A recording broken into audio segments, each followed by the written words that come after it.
Hi hello welcome to my new channel Insta learning.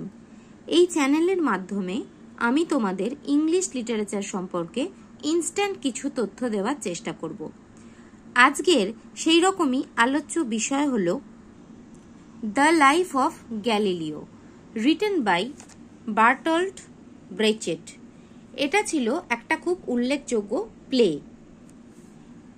Set in 17th century, যেটা সেট করা হয়েছিল 17th সেঞ্চুরিতে। A time of scientific revolution and religious orthodoxy. Scientific revolution এবং religious অর্থোডক্সির সময় যেটা প্রকাশিত হয়েছিল, অর্থাৎ এখানে সায়েন্স আর রিলিজিয়ান এই দুটোর মধ্যে একটা ক্লাশ বা দ্বন্দ্ব চলছিল। আজ আমি তোমাদের সামনে দ্য লাইফ অফ গ্যালিলিও এই প্লেটার ক্যারেক্টার লিস্ট নিয়ে আলোচনা করব। যে কোনো রকমের সামারি লিখতে গেলে বা প্রশ্ন উত্তর অ্যাটেন্ড করতে গেলে আমাদের প্রথম যেটা দরকার সেটা হলো সামারিটা জানা। আমি তোমাদের কাছে পুরোপুরি বাংলায় সামারিটা বোঝানোর চেষ্টা করেছি, যাতে তোমরা এই প্লেটা সম্পর্কে কিছু তথ্য মাথায় রাখতে পারো। প্রথমে আসা যাক গ্যালিলিও গ্যালিলি। গ্যালিলিও গ্যালিলি কে ছিলেন? The hero of the play or the protagonist of the play। ইনি কি ছিলেন? একজন ইটালিয়ান সায়েন্টিস্ট ছিলেন এবং ফিলোসফার ছিলেন। নেক্সট আসা যাক অ্যান্ড্রিয়া সার্টি। অ্যান্ড্রিয়া সার্টি কে ছিলেন? অ্যান্ড্রিয়া সার্টি ছিলেন এ স্টুডেন্ট অফ গ্যালিলিও। গ্যালিলিওর একজন স্টুডেন্ট ছিলেন অ্যান্ড্রিয়া সার্টি। তারপরে আসা যাক মিসেস সার্টি। মিসেস সার্টি কে ছিলেন? Mother of Andrea, Galileo's housekeeper. অ্যান্ড্রিয়ার মা ছিলেন এবং যিনি ছিলেন গ্যালিলিওস হাউসকিপার। এরপরে আসা যাক লুডোভিকো মার্সিলি। লুডোভিকো মার্সিলি কে ছিলেন? একজন ইয়ং নোবেলম্যান। ইনি ছিলেন ভীষণ রিচ বা ভীষণ ধনী। Want to hire him for teaching, যিনি গ্যালিলিওকে হায়ার করতে চেয়েছিলেন টিচিং এর জন্য।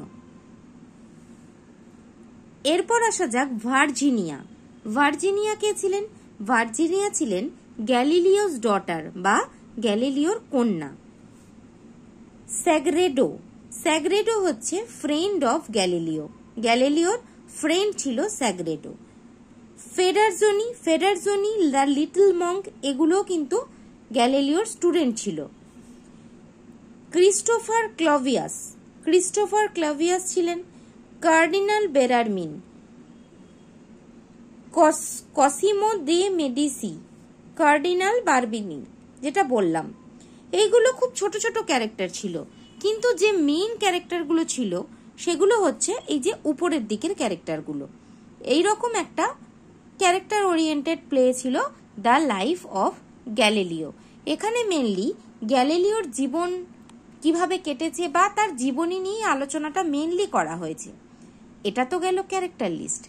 এরপর আমাদের জানতে ইচ্ছা করছে যে এটা কিসের ওপরে লেখা, অর্থাৎ এর থিমটা কি। থিম সম্পর্কে বলতে গেলে এখানে বোঝা যায় নাম্বার 1 হচ্ছে দ্য ট্রুথ ভার্সেস ফিয়ার। সত্যিটা জানে অথচ প্রকাশ করতে পারছে না। কিসের ভয়ে? চার্চের ভয়ে। তৎকালীন চার্চের একটা বিশাল আধিপত্য ছিল, তো সেই কারণে কি ট্রুথটা জেনেও স্বীকার করতে পারা যাচ্ছে না। The sense of self and loyalty to others. অন্যের প্রতি লয়্যালটি রাখতে হচ্ছে, নিজের ভালোটা বুঝতে চেষ্টা করা হচ্ছে। রিলিজিয়ান। প্যারেন্টহুড। প্যারেন্টহুড বলতে আমরা যেটা এখানে জানি, এই যে মিসেস সার্টি যে ছিল অ্যান্ড্রিয়া সার্টির মা। অ্যান্ড্রিয়া সার্টি যখন গ্যালিলিওর কাছ থেকে কিছু কোপারনিকাসের তত্ত্ব নিয়ে জানছিল, তখন তার মা ভয় পাচ্ছিল। কিসের জন্য ভয় পাচ্ছিল? যে সে জানে যে চার্চ এটা মেনে নেবে না। চার্চের ভয়ে সে কিন্তু তার যে মাতৃসুলভ যে আচরণটা, প্যারেন্টহুডটা প্রকাশ পেয়েছে। ক্লাস আনরেস্ট, করাপশন, মার্টারড্রাম, নলেজ, এই সমস্ত কিছু নিয়ে প্লেটা তৈরি হয়েছিল দ্য লাইফ অফ গ্যালিলিও। এটা বার্টল্ট ব্রেচেটের লেখা খুব উল্লেখযোগ্য একটা প্লে।